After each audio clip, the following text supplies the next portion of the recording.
Merhaba sevgili yengeçler, yükseleni yengeç olan arkadaşlar. 2025 Ocak ayı aylık kahve falınıza bakacağım arkadaşlar. İlk önce böyle aylık bakacağım, sonra hafta hafta inşallah bir aksilik olmazsa fallarınıza bakmaya devam edeceğim arkadaşlar. Arkadaşlar baştan bir uyarı yapayım. Kolektif bir açılım, yani herkesi kapsar, her çeşit insanı kapsar. Size uyanları alın, uymayanları evrene gönderin sevgili dostlar. Her zaman birebir size uyacak diye bir söz konusu değil. O yüzden dediğim gibi kolektif bir açılım, şahsi bir açılım değil. Niyetlerinizi, isteklerinizi fincanımıza odaklandıralım. Güzel dileklerimizi fincanımıza odaklandıralım ve falımıza başlayalım arkadaşlar. Kanalıma abone olmayı, beni takip etmeyi, kalp ya da ne bileyim bir simge, bir işaret yapıp bir yorum atmayı ihmal etmeyelim arkadaşlar.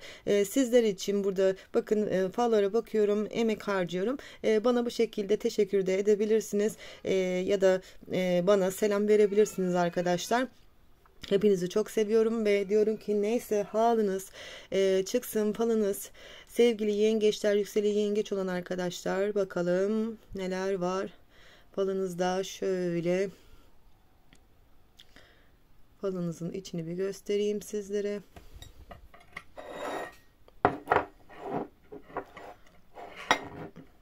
Böyle bakalım ve başlayalım sevgili dostlar. Tarlanızda kocaman bir tabela görüyorum arkadaşlar. Siz dışarıya duyurmak istediğiniz bir şeyler var ama şimdilik susuyorsunuz. Ya zamanı değil ya da böyle doğru koşulların oluşma zamanını bekliyorsunuz. Doğru zamanın gelmesini bekliyorsunuz.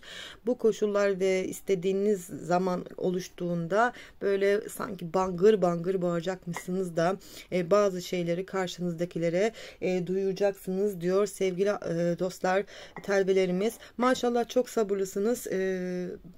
Derler ya, taş olsa çatlardı. Sabrınız inanılmaz derecede böyle dirayetli sevgili dostlar. Maşallah diyelim yani. Böyle arkadaşlar, gözleri fal taşı gibi açılmış size bakan böyle bir kadın var. Böyle sizi her hareketinizi izliyor, takip ediyor. Böyle bakıyor arkadaşlar. Samimi değilsiniz ya da olmak istemiyorsunuz bu kişiyle ama aynı ortamda bulunmak zorundasınız diyor telvelerimiz. Ve böyle her şeyi burnuna sokan, alakası olsun olmasın böyle her şeye bir şey biliyormuş gibi lafa girişen bir kadın bu. Böyle yönetmeyi çok seviyor arkadaşlar bu kişi. Siz bunun pek laflarına böyle aldırmıyorsunuz. Çok da böyle hani hareketlerini dikkat etmiyorsunuz. Yani kendi çapında eğleniyor diyorsunuz. Zaten böyle yaptığınız için de böyle her fırsatta sizinle alakalı bir şeylere müdahale etmeye çalışıyor ama yapamıyor da. O yüzden de böyle hayretler içerisinde size bakıyor bu kişi arkadaşlar. Bir sorunuzu çözmeyi arkadaşlar, böyle çok az bir zaman kalmış ama bu sorununu çözene kadar da bazı şeylerden fedakarlık etmek zorunda kalmışsınız. Bazı iyi şeyler de hayatınızdan gitmiş diyor telvelerimiz. Ama şunu sevinelim, sorunuz bu neyse artık çözmüşsünüz. İnşallah bir daha da önünüze çıkmayacak diyor telveler. Diyor ki elinizden çıkan küçük miktarda paraları arkadaşlar biraz dikkat edelim. Harcamalarımıza dikkat edelim. Bu size sonradan sıkıntıya sebep olabilir diyor sevgili dostlar. Farkında değilsiniz ama küçük küçük bayağı bir harcama yapmaya başlamışsınız bu aralar. Böyle herkesin derdine koşarken, herkesin böyle sıkıntısına yardımcı olmaya çalışırken, sizin bir sıkıntınız olduğunda kimsenin bunu aldırmaması, yanınızda olmaması artık canınıza tak etmeye başlamış arkadaşlar. Bence geç bile kalmışsınız. Artık bu insanları bence hayatınızdan böyle elemeye başlamanız gerekiyor. Dost iyi günde de kötü günde yanında olandır. Bunu da unutmayalım sevgili dostlar. Böyle kafanızın karıştığı, bazen çok sıkıldığınız ama bazen de böyle neşeyle dolduğunuz dönemler oluyor arkadaşlar. Ama ve lakin şöyle bir şey söyleyeyim size sevgili dostlar, sıkıntılı günleriniz artık gidecek arkadaşlar. Böyle huzur dolu günler başlayacak. Bayağı böyle güzel hayatınızda değişiklikler, köklü değişiklikler meydana gelecek arkadaşlar. Ev değiştirme olabilir, başka bir ile taşınma bile olabilir. Böyle mübarek bir günde ettiğiniz bir duanın karşılığı olacak bu arkadaşlar. Gerçekleşiyor. Yani bir zaman önce etmişsiniz bu duayı. Şimdi artık olma zamanı gelmiş sevgili dostlar. Yani bu gidişler böyle dediğim gibi uzaklara gitmeler olabilir. Böyle ne bileyim bir atama olabilir arkadaşlar. Yani hayatınızda dediğim gibi köklü değişiklikler meydana gelecek arkadaşlar. Biri var arkadaşlar hayatınızda böyle sürekli bu kişiye şey yapıyorsunuz, nasıl söyleyeyim, kelimeyi bulmaya çalışıyorum. Bu kişiye böyle yardımcı olmaya çalışıyorsunuz, akıl vermeye çalışıyorsunuz, işte destek olmaya çalışıyorsunuz ama bu kişiye ne söylerseniz söyleyin bir kulağından giriyor bir kulağından çıkıyor. Yine yapacağını yapıyor arkadaşlar. Sizi çok da böyle kale almıyor. Aslında onun için çok çabalıyorsunuz ama sizin değerinizi çok da fazla bilmiyor bu kişi. Bence artık bırakın. Çünkü siz kendinizi yıpratmaktan başka bir şey yok arkadaşlar.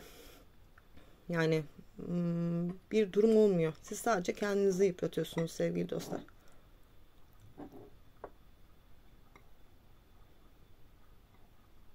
Böyle bir ejderha çıkmış arkadaşlar. Böyle güçleneceğiniz, kuvvetleneceğiniz, hayatınızın dediğim gibi köklü değişiklikler olacağı bir dönem gerçekten başlıyor. Böyle eski siz olmayacaksınız. Yani bazı şeyler değişirken siz de değişmeye başlayacaksınız. Çünkü yeter artık dediğiniz bir noktadasınız. Diyorsunuz ki bu zamana kadar her şey böyle bir problem. Herkesin derdine koştum. Herkesin peşinden gittim. Ama artık kendim için yaşayacağım demeye başlamışsınız sevgili dostlar. Böyle ilerleyen zamanlarda bir resmi bir yerde bir buluşma, yani böyle bir mahkeme, bir celse falan olabilir arkadaşlar. Yine bu bir uzama söz konusu olabilir. Tam şu anda ne olacağını göremiyorum ama böyle bir mal davası, bir paylaşım mı diyeyim, bir miras mı diyeyim arkadaşlar, bir şeyin üzerine böyle birkaç kişiyle bir mahkeme gözüküyor sevgili dostlar.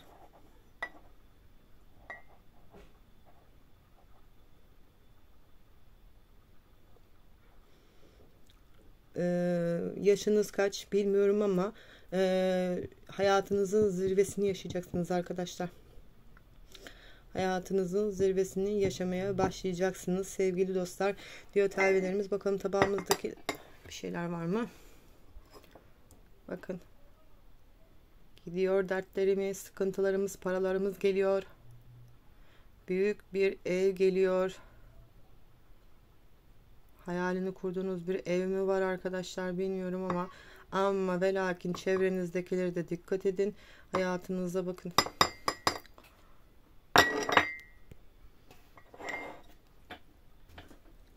Bakın şuna bakın. Hanenizin çevresindeki şu yalanı görüyor musunuz? Nasıl bir şekilde çıkmış, yani böyle ciddi anlamda çıkmış ama sıkıntılar gidiyor. Hanenizin çevresinde içine giremiyor. İçine giremiyor arkadaşlar.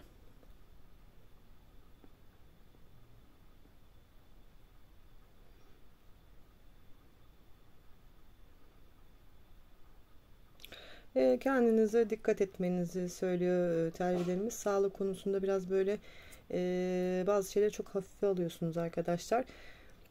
Bel ağrısı, bacak ağrısı, karın ağrısı, yani bu şekilde bir ağrı olayları olabilir bu aralar diyor.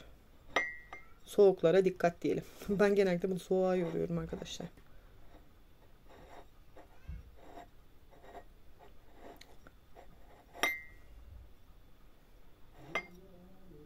Vakit artık sizin için arkadaşlar. Bu kadar.